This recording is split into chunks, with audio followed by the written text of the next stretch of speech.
গল্পকথার আসরে আপনাদের সকলকেই স্বাগত। আজ আপনাদের জন্য গল্প মাছ। গল্পটি লিখেছেন সুনীল গঙ্গোপাধ্যায়। রান্নাঘর থেকে বেরিয়ে সুরমা বারান্দায় এলেন কাক তাড়াতে। দুটো কাক অনেকক্ষণ থেকে বিশ্রী সুরে ডেকেই চলেছে। সুরমা এর আগে 2-3 বার এসে তাড়িয়ে দিয়ে গেছেন, তবু ওরা ফিরে আসে। ওদের কি আর কোনো জায়গা নেই? এই বারান্দায় এসেই ডাকতে হবে? ওরা কি চায়? তারের জাল দিয়ে বারান্দাটা ঢেকে দিতে হয়, কিন্তু বাড়িওয়ালা দেবে না, নিজেদের খরচ করতে হবে। প্রস্তাবটা শুনে প্রতুল হেসে উড়িয়ে দিয়েছিলেন। সুরমার কাকের ডাক সহ্য হয় না, তা বলে কি জালের বাইরে বসে কাক ডাকতে পারে না? রান্নাঘরের জানালাটা সব সময় মনে করে বন্ধ করে দিতে হয়। একটা হুলো বেড়াল ঢুকে পড়ে যখন তখন। হুলো বেড়ালটা মহা চোর, একটু অন্যমনস্ক হলেই মাছ নিয়ে পালাবে। সুরমা রান্নাঘরে থাকলেও সেটা একই সময় জানলা দিয়ে বাঘের মতো মুখটা বাড়িয়ে দেয়। চোখ দুটো জল জল করে। মুখে হুস হুস করলেও সে ভয় পায় না, যেন সে বলতে চায়, আমায় কি দেবে না কিছু? দাও দাও। ওটাকে তাড়াবার জন্য সুরমা রান্নাঘরে একটা লাঠি রেখেছেন। সকাল 10টার পর বাড়ি খালি হয়ে যায়। স্বামী অফিসে, 2 ছেলে মেয়ে স্কুলে। ফ্ল্যাটের দরজাটা বন্ধ করে রাখেন সুরমা। এপারে খুব ভিখিরি আর ফেরিওয়ালাদের উপদ্রব। বছরখানেক আগে চাঁদা চাইবার নাম করে এক দুপুরবেলা 3টি ছেলে সেনদের বাড়ির দোতলায় এসে ডাকাতি করে গিয়েছিল। সেই জন্য সুরমা কখনো দরজা খোলেন না। তবু প্রায় সারা দুপুরে সুরমার ওই হুলো বেড়াল আর কাকের ভয়ে কাটে। ওরা যে কখন ঢুকে পড়ে কি খাবে তার কোনো ঠিক নেই। সুরমা খুব কাছে গিয়ে কাক দুটোকে তাড়ালে ওরা উড়ে গিয়ে পাশের বাড়ির ছাদের কার্নিশে বসে। একটু পরে আবার ফিরে আসে। ওরা কি অন্য কোনো বাড়ি চেনে না? শুধু এই বাড়ির জিনিসটাই চুরি করতে হবে। প্রতুলের ধারণা কাকেদের মধ্যে নাকি আলাদা আলাদা বাড়ি ভাগ করা আছে। এক কাক অন্য কাকের বাড়িতে ভাগ বসাতে যায় না। হুলো বেড়ালটা অবশ্য সারা পাড়া ঘুরে বেড়ায়। মনে হয় তার খিদের শেষ নেই। ফ্ল্যাটের দরজায় খটখট করে শব্দ হতেই সুরমা ভয় পেয়ে একটু কেঁপে উঠলেন। এত জোরে শব্দ কোনো ভিখিরি বা ফেরিওয়ালার তো নয়। সুরমার ধারণা পৃথিবীর সব গুন্ডা বদমাইশেরা জেনে শুনে দুপুরবেলাতে আসেন। কিছুদিন আগেও একটা সর্বক্ষণের কাজের মেয়ে ছিল। একদিন জানা গেল যে সে চিনি, আটা, তেল চুরি করে। সুরমা শুধু শুধু তাকে সন্দেহ করেননি, একদিন ধরেও ফেললেন হাতে নাতে। সেই মুহূর্তে তাড়িয়ে দিলেন তাকে। মেয়েটা কান্নাকাটি করে সুরমার হাতে পয়ে ধরে ক্ষমা চাইতে গিয়েছিল, তিনি গ্রাহ্য করেননি। একটা চোরকে কখনো বাড়ির মধ্যে রাখা যায়? দুনিয়াটাই যেন চোর ডাকাতে ভরে গেছে। দরজার কাছে এসে সুরমা একটু কাঁপা গলায় জিজ্ঞেস করলেন, কে? ওধার থেকে একজন ভাঙা ভাঙা গলায় বললেন, মাসিমা, আমি ঝুনু, একবার দরজা খুলুন। ঝুনু নামটি সুরমার মনে কোনো দাগ কাটল না। কে ঝুনু? মাসিমা বলে ডাকলো। গলার আওয়াজটা একটু যেন চেনা চেনা মনে হচ্ছে। তিনি আবার জিজ্ঞেস করলেন, কি চাই?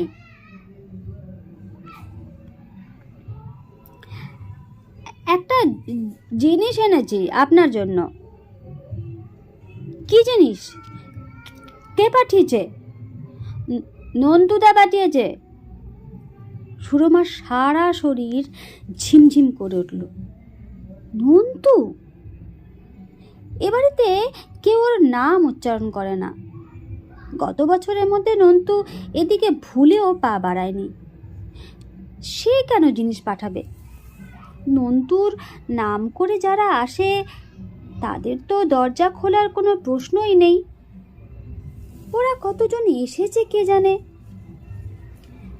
নিজেকে কিছুটা সামলে নিয়ে সুরমা বললেন, আমার কোনো জিনিসের দরকার নেই, ফেরত নিয়ে যাও। ওপাশ থেকে ভাঙা কণ্ঠস্বর উত্তর এলো, নন্তুদা দিয়ে যেতে বলেছে, আমি এখানে রেখে যাচ্ছি। নন্তুদা আজ একবার আসতে পারে। ধপাস করে কি যেন একটা পড়লো মেঝে। তারপর সিঁড়ি দিয়ে একজনের নেমে যাওয়ার শব্দ শুনতে পেলেন সুরমা। কি রেখে গেল? বোমা বন্দুক? গয়নার পুটুলি? এখন কি হবে? সুরমা দরজার কাছে পাথরের মূর্তির মতো দাঁড়িয়ে রইলেন কিছুক্ষণ। নন্তু কি এইভাবে গায়ের ঝাল মেটাতে চায়? দরজার বাইরে যে জিনিসটা পড়ে রইল, পাশের ফ্ল্যাটের কেউ না কেউ একটু বাদে সেটা দেখতে পাবে। জিনিসটা বাইরে পড়ে থাকবে না ভেতরে নিয়ে আসা উচিত? দরজার ছিটকিনি খুলে সামান্য একটু ফাঁক করলেন সুরমা। গলা ভাঙা ছেলেটা চলে যাওয়ার নাম করে খাপটি মেরে লুকিয়ে নেই তো? কি জিনিস ফেলে গেল তাও দেখা যাচ্ছে না। এবার দরজাটা ভালো করে খুলে সুরমা দেখলেন মাটিতে পড়ে আছে একটা বেশ বড় আকারের বোয়াল মাছ। অন্তত 2.5 কেজি ওজন হবেই। মাছটার কানকোই সুতলি বাঁধা। ছেলেটা হাতে ঝুলিয়ে নিয়ে এসেছিল। ভয়াবহ কোনো জিনিস নয়। হঠাৎ নন্তু একটা মাছ পাঠিয়েছে। মাছটা সোনালি রঙের, চকচক করছে গা, একেবারে টাটকা। এত বড় মাছ এ বাড়িতে কোনোদিন কেনা হয় না। ওই মাছ ভেতরে আনার কোনো প্রশ্নই ওঠে না। কিন্তু দরজার বাইরে পড়ে থাকবে? এক্ষুনি ফেলে দেওয়া দরকার। অত বড় মাছটা কোথায় ফেলবেন সুরমা? ছেলেটা বলে গেল নন্তু আজ আসবে। এত সাহস সে কোথায় পেল? নাকি সে আসছে উল্টে ভয় দেখাতে? মাছটা তাড়াতাড়ি ভেতরে এনে দরজা বন্ধ করে দিলেন সুরমা। এত ভালো টাটকা একটা মাছ কি ফেলে দেওয়া যায়? অন্য কোনো মাছ না পাঠিয়ে নন্তু বোয়াল মাছ পাঠিয়েছে। এত বড় বোয়াল মাছ বাজারে অনেক দাম। বোয়াল মাছের চচ্চড়ি প্রতুল খুব ভালোবাসেন। পেটি গাদা করে কেটে ঝোল নয়, সমস্ত মাছটা সেদ্ধ করে ভেঙে ফেলে তারপর ঘি গরম মশলা দিয়ে শুকনো শুকনো করে রান্না।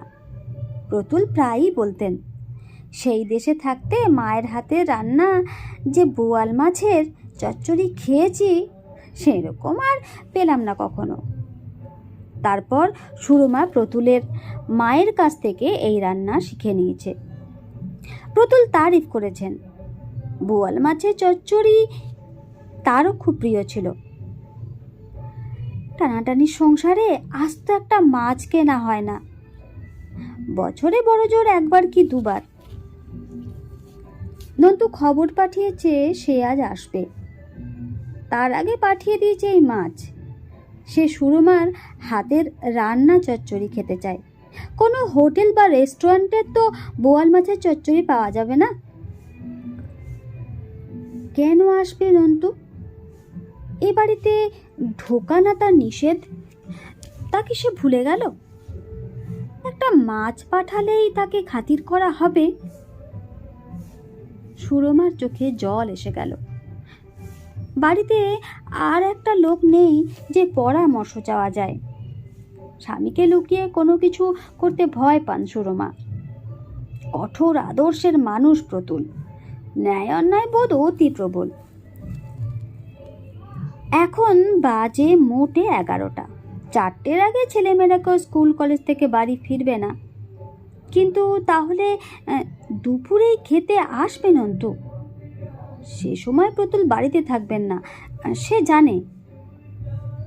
নিজের মায়ের পেটের ভাই একদিন তার হাতে রান্না খেতে চেয়েছে, তাও খাওয়াতে পারবেন না সুরমা। যতই অন্যায় করুক, তবু মায়ের পেটের ভাই তো। একটু ছাই মেখে কুটতে হয় এই মাছ, কিন্তু আজকাল তো রান্নাঘরে ছাই থাকে না, গ্যাসের স্টোভ। সুরমা বড় আঁশবটিটা বার করলেন। বাড়িতে গরম মশলা নেই, ঘি আছে একটুখানি। এমন টাটকা মাছটা এমনিতেই ভালো স্বাদ হবে। জেল থেকে যেদিন ছাড়া পায় নন্তু, সেদিন নিজে তাকে আনতে গিয়েছিলেন প্রতুল। ট্যাক্সি করে এসেছেন। সুরমা রান্না সেরে রেখেছিলেন আগেই। জেলে ভালো করে খেতে পায়নি বলে বাড়িতে ফেরার একটু পরেই তাকে খেতে বসিয়ে দেওয়া হলো। প্রতুল তার সঙ্গে খেতে বসলেন না, পায়চারি করতে লাগলেন বারান্দায়।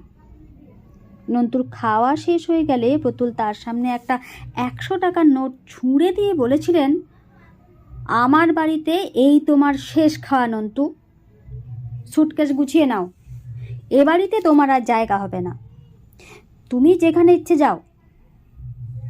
মাথা নিচু করে নন্তু মিনমিন করে বলেছিল, আমাকে শেষবারের মতো ক্ষমা করুন জামাইবাবু, একটা লাস্ট চান্স দিন। প্রতুল বলেছিলেন, তোমাকে অনেকবার ক্ষমা করেছি, আর কোনো চান্স দেওয়ার প্রশ্নই ওঠে না। তোমার জন্য আমার মান সম্মান সব খোয়ালো, তোমার সঙ্গে আমাদের আর কোনো সম্পর্ক নেই। সুরমা প্রতিবাদ করতে পারেননি। প্রতুলের যুক্তি তিনি আগেই মেনে নিয়েছিলেন। নিজের ভাইয়ের জন্য তিনি নিজের ভবিষ্যৎ নষ্ট করবেন?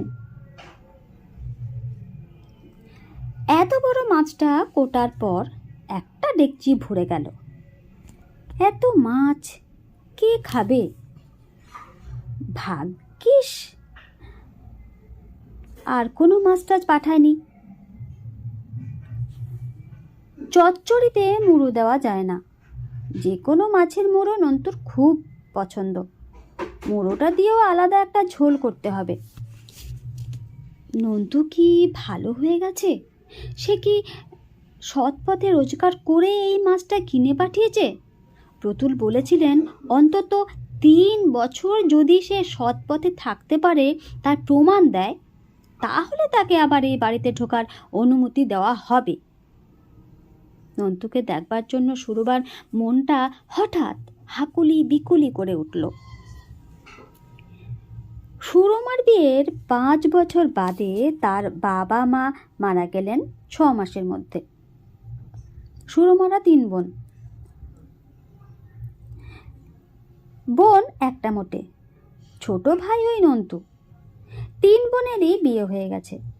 নন্তুকে প্রথমে পাটনায় গিয়ে তার দিদির বাড়িতে থাকতে হলো। সুরমার তুলনায় তার দিদির সংসার অনেক সচ্ছল। জামাইবাবু পাটনার নাম করা উকিল। সুরমার ছোট বোনও নন্তুকে নিজের কাছে রাখতে চেয়েছিল দুর্গাপুরে, কিন্তু দিদি জোর করলেন। পাটনাতেই নন্তু প্রথম কুসঙ্গে পড়ে। লেখাপড়া নষ্ট হয়ে গেল। 3 বছর পর দিদি নন্তুকে পাঠিয়ে দিলেন সুরমার কাছে। নন্টুর কাণ্ড কারখানায় জামাইবাবু খুব বিরক্ত। তাছাড়া কলকাতায় না থাকলে ও ছেলে একেবারে উচ্ছন্নে যাবে। জানলায় ছপাস করে একটা শব্দ হতেই সুরমা চমকে উঠে দেখতে পেলেন হুলো বেড়ালটাকে। মাছের গন্ধে গন্ধে ঠিক এসেছে। সুরমা লাঠি তুলে মারতে গেলেন। ওর মুখখানা দেখলেই ভয় করে। এক এক সময় মনে হয় গায়ের ওপর ঝাঁপিয়ে পড়বে। বেড়ালটাকে তাড়িয়ে জানলা বন্ধ করে দিলেন সুরমা। এত মাছ, ওই বিড়ালটা কখন এসে মুখ দিয়ে ফেলবে তার ঠিক নেই। দরজায় কি কোনো শব্দ হলো? নন্তু এসে গেল। রান্নাঘর থেকে বেরিয়ে এসে সুরমা শুনতে পেলেন পাশের ফ্ল্যাটে দরজা বন্ধ হচ্ছে। নন্তুকে এখানকার স্কুলে 10-এ ভর্তি করা হয়েছিল। পরপর দুবার সে ফেল করলো। প্রতুল নিজেই তাকে পড়াতে বসিয়ে চড় থাপ্পড় মারলেন কয়েকবার।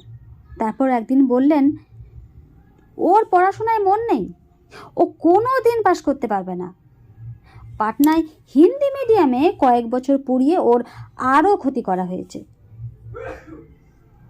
পড়াশোনায় সবার মাথা থাকে না। নন্তু অন্য কোনো কাজ শিখতে পারত। প্রতুল বললেন, কিন্তু অন্তত হায়ার সেকেন্ডারি পাস না করলে আজকাল কোনো লাইনে যাওয়া সম্ভব নয়। অফিসে বেয়ারার চাকরিও কেউ দেবে না। কি করে যেন ঠিক খারাপ খারাপ ছেলেদের সঙ্গেই নন্তুর বন্ধু হয়েছে। প্রায় তার নামে গুন্ডামি মারামারির অভিযোগ আসে। অনেক চেষ্টা করে তার জন্য বেহালায় একটা কারখানার কাজ জুটিয়ে দিলেন প্রতুল। সেখান থেকেও নন্তু একদিন ফিরে এলো রক্তাক্ত শরীর নিয়ে। একদল শ্রমিক নাকি তাকে সেই কারখানায় ঢুকতে দিতে চায় না। তাদের নিজেদের লোক আছে, তাই নন্তুকে মেরেছে।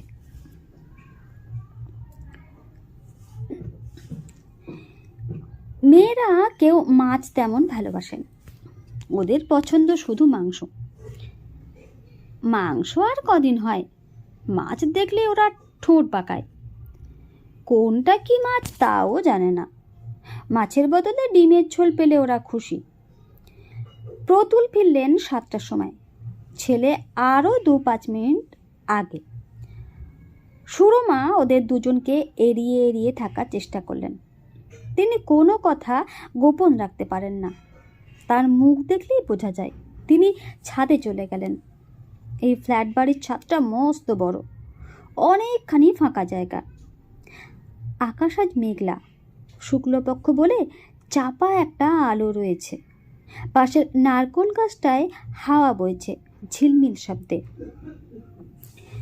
সুরমার মনটা খারাপ হয়ে গেল, শুধু নন্তুর জন্য নয়। নন্তু চলে যাওয়ার পর মাঝে মাঝেই তার জন্য কেঁদেছেন বটে, কিন্তু এতদিনে সেই শোকটা খানিকটা ফিকে হয়ে গেছে। নন্তুর জন্য চেষ্টা তো কম করা হয়নি। পৃথিবীতে এত চোর গুন্ডা, তাদের পরিবার থেকেও একজন সেই দলে যোগ দিয়েছে। তার জন্য তো এবাড়ির কোনো ছেলে মেয়েদের নষ্ট হতে দেওয়া যায় না। নন্তু আজ হঠাৎ মাছটা পাঠিয়ে বিপদে ফেলতে গেল কেন? এমনিতে মাছটা ফেলে দিল হতো, এখন এত কষ্ট করে রান্না করা হলো শুধু নন্তু খেতে চেয়েছিল বলেই। এখন কি ফেলে দেওয়া যায়? প্রতুল ওই মাছ খেতে ভালোবাসেন। এখন প্রতুলের কাছে কি মিথ্যে কথা বলবেন তিনি?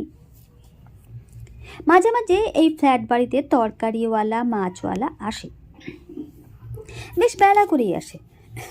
তখন ওদের কাছ থেকে সুরমা কোনোদিন মাছ কেনেন না, কিন্তু যদি বলা যায় একটা মাছওয়ালা এসে সেই মাছটা খুব সস্তায় দিতে চাইলে এত ভালো মাছ তাই কিনে ফেললাম, এটা খুব অবিশ্বাস্য হবে না।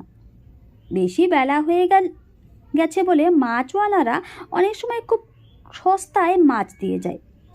এই কথাটা শুনে প্রতুল কি বলবেন তাও সুরমা আন্দাজ করতে পারেন। প্রতুল হেসে বললেন, তুমি সস্তায় মাছ কিনেছ? নিশ্চয়ই পচা মাছ, তোমাকে ঠকিয়ে দিয়েছে। মাছটা পচা কিনা তা তো খেয়েই বুঝবেন প্রতুল। ছাদের এ প্রান্ত থেকে ও প্রান্ত ঘুরতে ঘুরতে সুরমা সেই বাক্যটা ঘুরিয়ে ফিরিয়ে বলতে লাগলেন বারবার। কোনভাবে বললে পুরোপুরি সত্যি মনে হবে? মাছওয়ালার নাম বীরজু, তার নামটাও জুড়ে দিতে হবে। রাত্রে সবাই খেতে বসে একসঙ্গে। সুরমা আগে অন্যদের পরিবেশন করে তারপর বসে পড়েন নিজেও। আজ প্রত্যেকের জন্য আলাদা বাটিতে করে মাছ সাজিয়ে দিলেন। সৈকতই প্রথম অবাক হয়ে বলল, এ কি মা, এত মাছ কে বাজার করলো?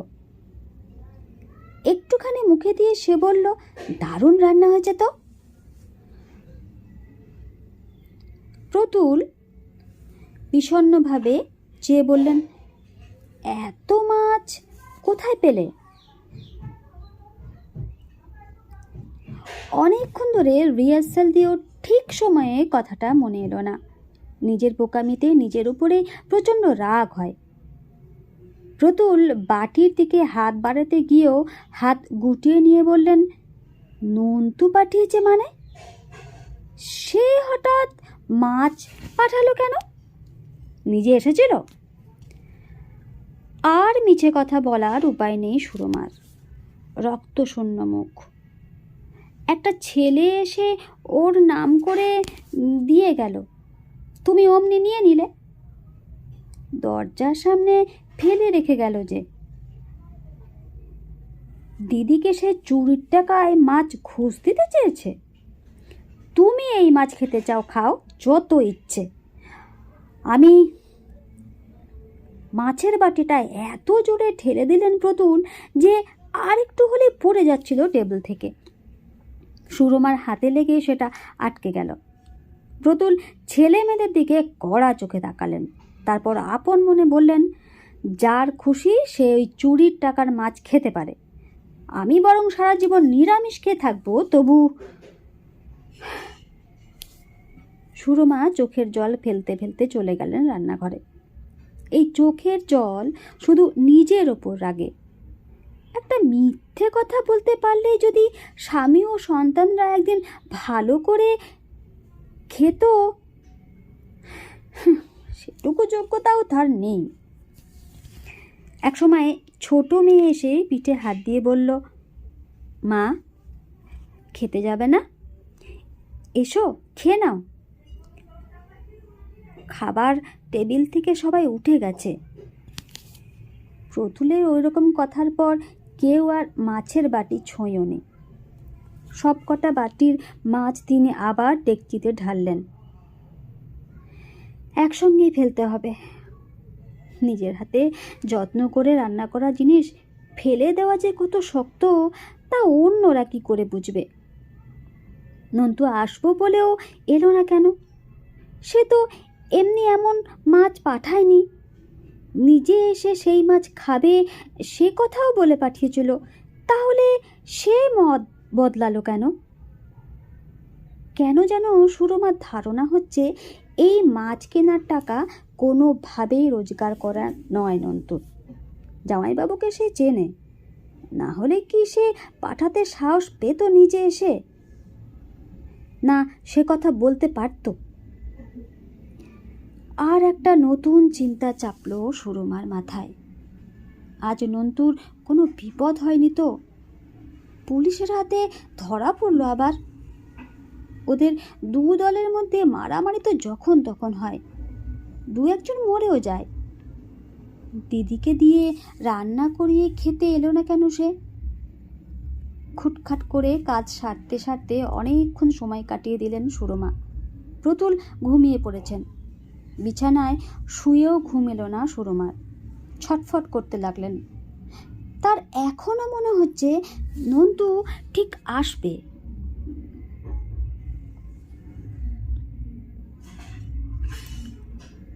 হঠাৎ কিসের শব্দ হলো না? দরজায় কেউ ধাক্কা দিলেন? এত রাতে বেল না বাজিয়ে ঠুকঠুক করছে দরজায়। সুরমা হুড়মুড় করে উঠে বসলেন। হ্যাঁ, একটা শব্দ হচ্ছে ঠিকই। সুরমা প্রায় ছুটেই চলে এলেন বাইরে। প্রতুল যাই বলুক না কেন, নন্তুকে তিনি ফেরাতে পারবেন না আজ। না, বাইরের দরজায় কোনো শব্দ নেই। শব্দটা হচ্ছে রান্নাঘরে। জানলাটা ভেজানো ছিল, সেটা ঠেলে ঠুলে ঢুকেছে হুলো বেড়ালটা। আকাশে এখন কিছুটা জ্যোৎস্না ফুটেছে, তাতে পরিষ্কার দেখা যাচ্ছে। সুরমাকে দেখেও বেড়ালটা জানলা দিয়ে মুখ গলিয়ে দাঁড়িয়ে রইল। একটা দীর্ঘ নিঃশ্বাস ফেললেন সুরমা। হুলোটাকে দেখে ভয় পেলেন না, তাড়ালেন না। তিনি বললেন, আয়, খাবি আয়। মাছের ডেকচিটা নিয়ে এসে মাটিতে অনেকটা মাছ ঢেলে দিলেন তিনি। হুলোটা নির্ভয়ে এসে তাতে মুখ দিল, যেন এটা তার দাবিই ছিল। খাক, তৃপ্তি করে খাক। সুরমা ভাবলেন খানিকটা রেখে দেবেন কাল সকালের জন্য। কাক দুটোকে দিতে হবে। নমস্কার।